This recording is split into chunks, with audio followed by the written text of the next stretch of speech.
kampung lah. Nabi Nuh sak kaum kecil yang diurusi, lingkupnya masih nggak gede, lingkupnya masih kecil. Dan masalahnya hanya masalah orang nggak mau diajak sholat itu aja, nggak mau diajak bertuhan itu aja. Tapi Allah juga ekstrim, begitu nantang mati gitu. Jadi nabinya urusannya belum banyak, Allah ekstrim, nantang mati udah.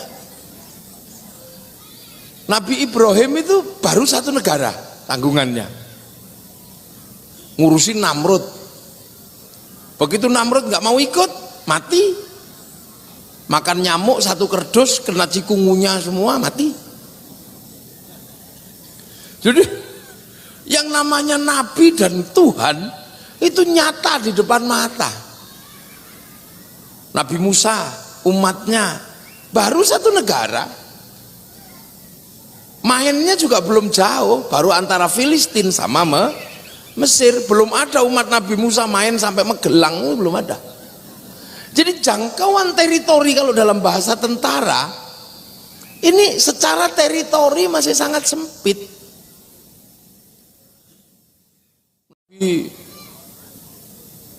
Isa ya jangkauannya baru Romawi, paling jauh Romawi lah. Nabi Muhammad itu ketika jadi nabi ini punya tugas teritorial, ini seluruh alam yang harus menjangkau seluruh alam. Dan alam zaman Nabi Muhammad sudah tidak seperti sebelumnya. Alam zaman Nabi Muhammad ini udah penuh, dan manusianya sudah berubah, bukan lagi gede-gede tapi sudah berubah. Makanya Nabi Muhammad mendapatkan pesan waja'alnakum syu'uban wa qabaila lita'arafu. Sudah ku bikin zamanmu ini manusia berbangsa-bangsa, bersuku-suku. Agar apa? Lita'arafu, agar saling pengertian. Loh itu makanya pesan ini ada di dalam Quran. Di Injil belum ada, pesan kebangsaan itu belum ada. Karena Nabi Isa waktu itu tanggung jawabannya baru Filistin. Di Taurat belum ada pesan kebangsaan itu. Tapi di Nabi Muhammad pesan kebangsaan itu jelas. Waja'alnakum syu'uban wa qabaila lita'arafu. Aku bikin kalian sudah berbangsa-bangsa, bersuku-suku agar pengertian. Nah, pengertian ini penting diambil untuk memahami manusia yang berbeda-beda. Yang di Arab sudah berbeda dengan yang di sini. Zaman Nabi Adam itu prototipnya masih sama, gede gitu aja. Zaman nabi-nabi sebelumnya keras. Lah zaman Nabi Muhammad sudah berbeda-beda. Yang di Arab masih cantik, ganteng, hidungnya mancung. Yang di Eropa sudah berubah jadi tinggi besar, rambutnya merah. Yang di Afrika berubah menjadi hitam gosong kayak kopi. Yang di Cina berubah jadi tembem-tembem, sipit-sipit. Nah yang jadi Indonesia sudah berubah jadi kecil-kecil, pesek-pesek begini. Loh, ini pesan kebangsaan yang diberikan kepada Rasulullah. Nah, makanya karena nabi ini adalah prototip nabi baru, ibaratnya gitu, dengan jangkauan internasional, makanya ada sesuatu yang berbeda dari nabi-nabi yang sebelumnya. Yang paling terasa itu adalah perbedaan antara kekerasan dan kelembutan. Ini yang paling berbeda. Kalau nabi-nabi sebelum Nabi Muhammad itu kuat-kuat, keras-keras. Nabi Ibrahim kuatnya luar biasa, dibakar nggak mati kok. Cemplung ke api itu ketawa aja, hehehe gitu. Yang bakar stres. Terus motong-motong hewan, motong-motong burungnya dipotong, dioplos dulu gitu. Begitu Nabi Ibrahim, ding, terbang lagi burung itu, jadi 4 lagi. Nabi Musa, apalagi Nabi Musa. Nabi Musa ini nabi yang paling keras. Waktu mau dicabut nyawanya, malaikat Israel tempiling kok. Ini nabi ekstrim ini. Sampai lapor sama Allah, ya Allah itu siapa? Mau tak cabut nyawanya kok aku ditempiling. Itu Musa. Kamu jangan main-main sama dia, aku aja pernah dikomplain sama dia. Apa ilmumu udah habis ya Allah? Enggak, tak kasih Khidir, dan dia cari Khidir gagal. Nah itu makanya terus dibilang sama Allah, ya Israel nanti kamu kalau ketemu dia yang sopan, biar kamu gak ditempiling lagi. Akhirnya datang sopan, assalamualaikum ya Musa. Salam. Apa? Mau tempiling lagi? Enggak. Kenapa? Nyawamu udah expired. Nah, tapi bilang dong, jangan expired gitu. Oh ya sudah kalau gitu. Kan aku udah dibilangi temenku bahwa kamu nyawamu udah expired. Karena ciri-cirinya ada, rambutmu udah putih, jenggotmu udah semrawut, gigimu udah rontok. Oh kalau gitu ya cabutlah.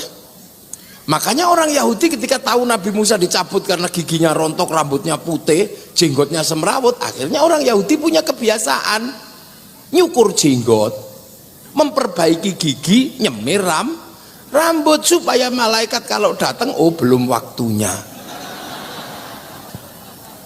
Inilah yang menyebabkan sampai di zaman Rasulullah orang Yahudi itu tidak berjenggot agar tidak keliru membedakan Yahudi dan Islam, maka yang Islam disuruh berjenggot. Jadi urusannya itu untuk membedakan diri dengan orang Yahudi.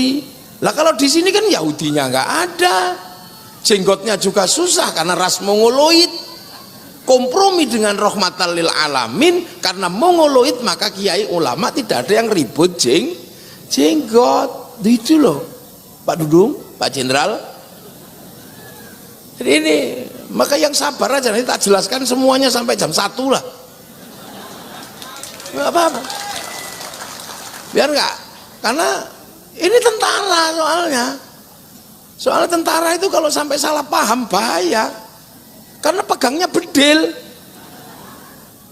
Santri salah paham nggak masalah, pegangnya tas. Menyebabkan sampai di zaman Rasulullah orang Yahudi itu tidak berjenggot agar tidak keliru membedakan Yahudi dan Islam, maka yang Islam disuruh berjenggot. Jadi urusannya itu untuk membedakan diri dengan orang Yahudi. Lah kalau di sini kan Yahudinya nggak ada, jenggotnya juga susah karena ras Mongoloid.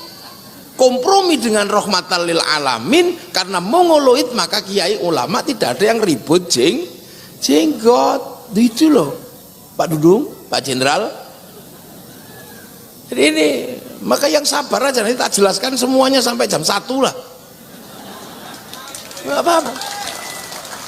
Biar nggak, karena ini tentara soalnya tentara itu kalau sampai salah paham bahaya, karena pegangnya bedil. Santri salah paham nggak masalah, pegangnya tasbih. Paling orang dipukul tasbih yang berindul gitu, ini bedil keliru, dor gitu, nggak bisa di replay. Nah itu,